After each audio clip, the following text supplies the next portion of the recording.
Patuloy pa rin po ang inyong pagsubaybay sa palatuntunang CMN Pilipinas. Ako pa rin ang inyong lingkod, si Ariel Ayala. Samantala sa pagkakataong ito, pakinggan natin ang pag-uulat mula sa impilan ng DCJO Spirit FM CMN Baler Aurora.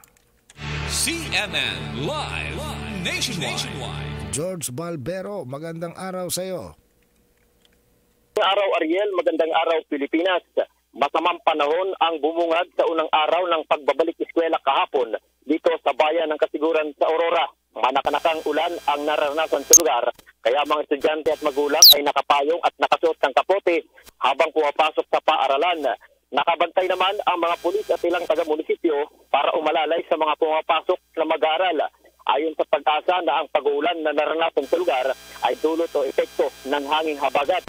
Samantala sa pagbabalik eskwela ay may ilang magulang ang hindi makaalis sa eskwelahan at matagang naghihintay. Ayaw raw kasi magpaiwan ng kanilang mga anak, kaya wala silang magawa kundi magbantay.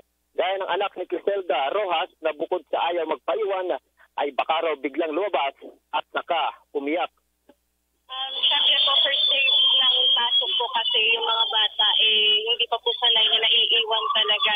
Kaya kumbaga po sa tayong mga magulang nakaalalay pa rin po na sumama sa kanila para hindi sila hindi sila umiyak o baka mamaya lumabas po sila ng classroom, ganun po.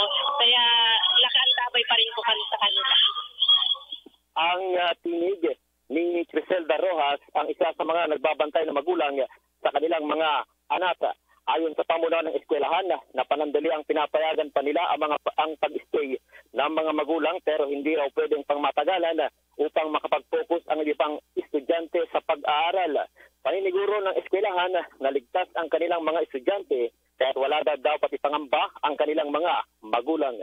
Mula dito sa DCJO Spirit FM CMN Baler Aurora, ito si George Balbero nag-uulat live para sa CMN Pilipinas. Maraming salamat George Balbero mula po naman sa impilan ng DCJO Spirit FM CMN Baler Aurora. CMN